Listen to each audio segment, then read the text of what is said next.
Chapter 43.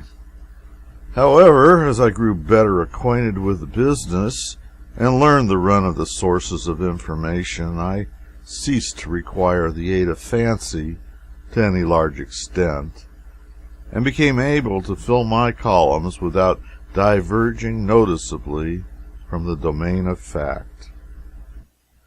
I struck up friendships with the reporters of the other journals, and we swapped regulars with each other, and thus economized work.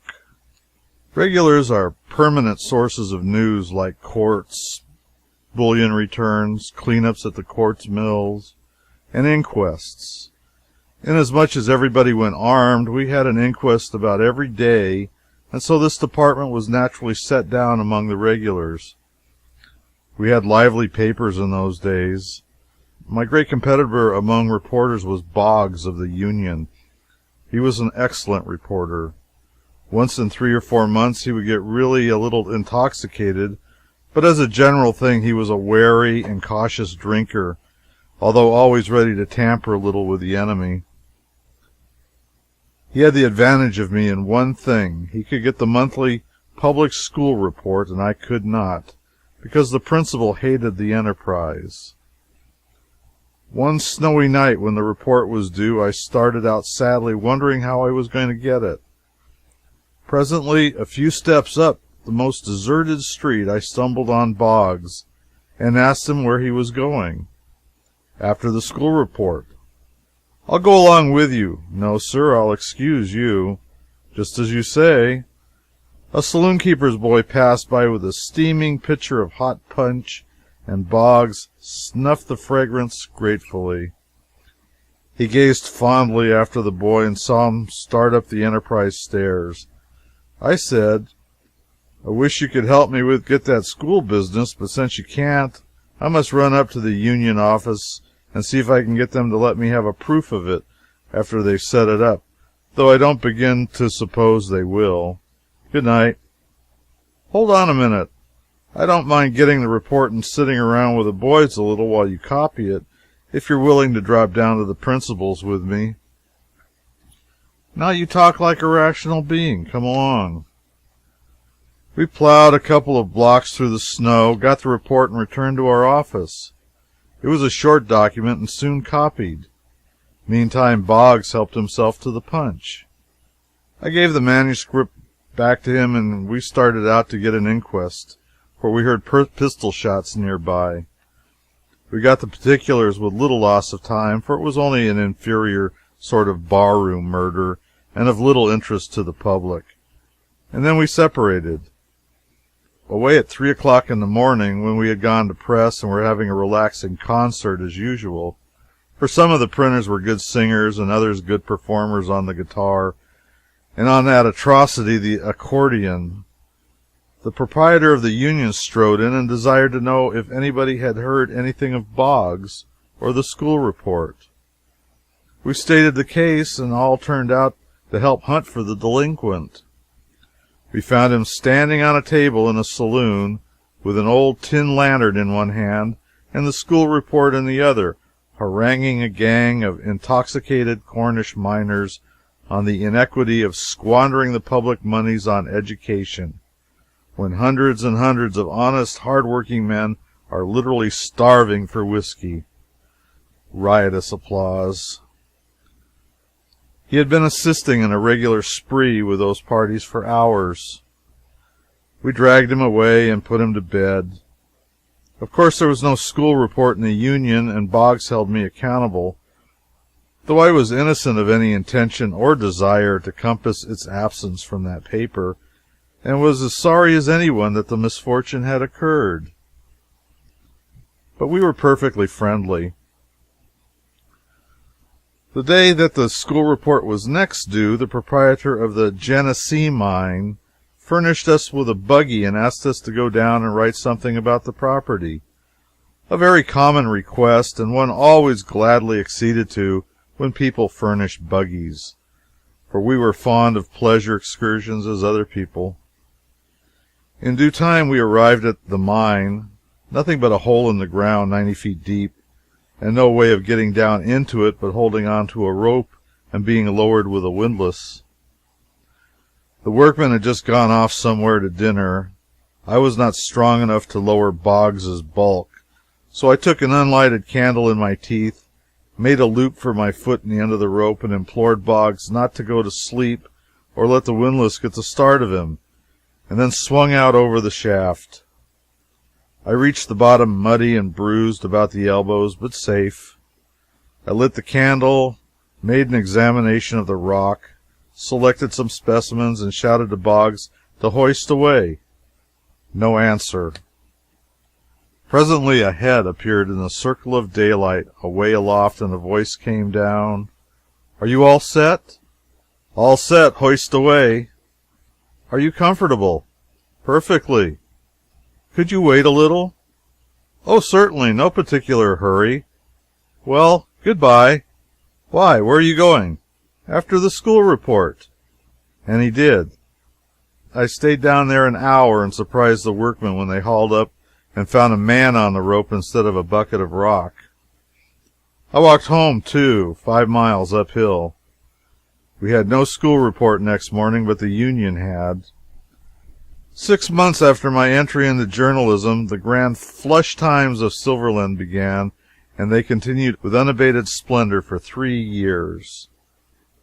All difficulty about filling up the local department ceased, and the only trouble now was how to make the lengthened columns hold the world of incidents and happenings that came to our literary net every day.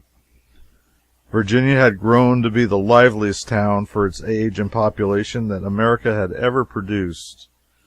The sidewalks swarmed with people, to such an extent, indeed, that it was generally no easy matter to stem the human tide.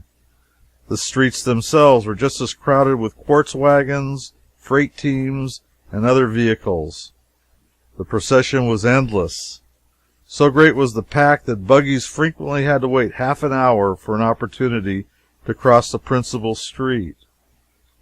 Joy sat on every countenance, and there was a glad, almost fierce intensity in every eye that told of the money-getting schemes they were seething in every brain, and the high hope that held sway in every heart. Money was as plenty as dust. Every individual considered himself wealthy, and a melancholy countenance was nowhere to be seen. There were military companies, fire companies, brass bands, banks, hotels, theaters, hurdy-gurdy houses, wide-open gambling places, political powwows, civic processions, street fights, murders, inquests, riots, a whiskey mill every 15 steps, a board of aldermen, a mayor, a city surveyor, a city engineer, a chief of the fire department, and the first, second, and third assistants, a chief of police, city marshal, and a large police force, 2 boards of mining brokers, a dozen breweries, and a half-dozen jails and station houses in full operation, and some talk of building a church. The flush times were in magnificent flower. Large, fireproof brick buildings were going up in the principal streets, and the wooden suburbs were spreading out in all directions. Town lots soared up to prices that were amazing. The great Comstock lode stretched its opulent length straight through the town from north to south, and every mine on it was in diligent process of development. One of these mines alone employed 675 men, and in the matter of elections the adage was, "As the Gould and Curry goes, so goes the city." Laboring men's wages were $4 and $6 a day, and they worked in 3 shifts or gangs, and the blasting and picking and shoveling went on without ceasing, night and day. The city of Virginia roosted royally midway up the steep side of Mount Davidson, 7,200 feet above the level of the sea, and in the clear Nevada atmosphere was visible from a distance of 50 miles.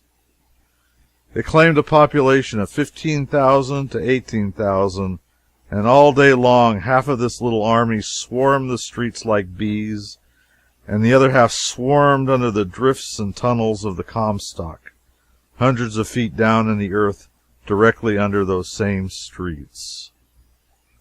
Often we felt our chairs jar and heard faint boom of a blast down in the bowels of the earth under the office. The mountainside was so steep that the entire town had a slant to it like a roof. Each street was a terrace, and from each to the next street below the descent was 40 or 50 feet. The fronts of the houses were level with the street they faced, but their rear first floors were propped up on lofty stilts.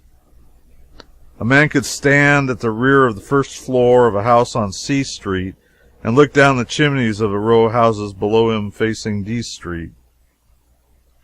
It was a laborious climb in that thin atmosphere to ascend from D to A Street, and you were panting and out of breath when you got there. But you could turn around and go down again like a house afire, so to speak. The atmosphere was so rarefied on account of the great altitude that one's blood lay near the surface always, and the scratch of a pin was a disaster worth worrying about, for the chances were that a grievous erysipelas would ensue. But to offset this, the thin atmosphere seemed to carry healing to gunshot wounds, and therefore to simply shoot your adversary through both lungs was a thing not likely to afford you any permanent satisfaction, for he would be nearly certain to be around looking for you within the month, and not with an opera glass either. From Virginia's airy situation one could look over a vast, far-reaching panorama of mountain ranges and deserts. And whether the day was bright or overcast, whether the sun was rising or setting, or flaming in the zenith, or whether night and the moon held sway, the spectacle was always impressive and beautiful. Over your head Mount Davidson lifted its gray dome, and before and below you a rugged canyon clove the battle-mented hills, making a somber gateway through which a soft-tinted desert was glimpsed, with the silver thread of a river winding through it, bordered with trees, which many miles of distance diminished to a delicate fringe. And still farther away the snowy mountains rose up and stretched their long barrier to the filmy horizon, far enough beyond a lake that burned in the desert like a fallen sun, though that itself lay 50 miles removed. Look from your window where you would, there was fascination in the picture. At rare intervals, but very rare, there were clouds in our sky, and then the setting sun would gild and flush and glorify this mighty expanse of scenery with a bewildering pomp of color that held the eye like a spell and moved the spirit like music.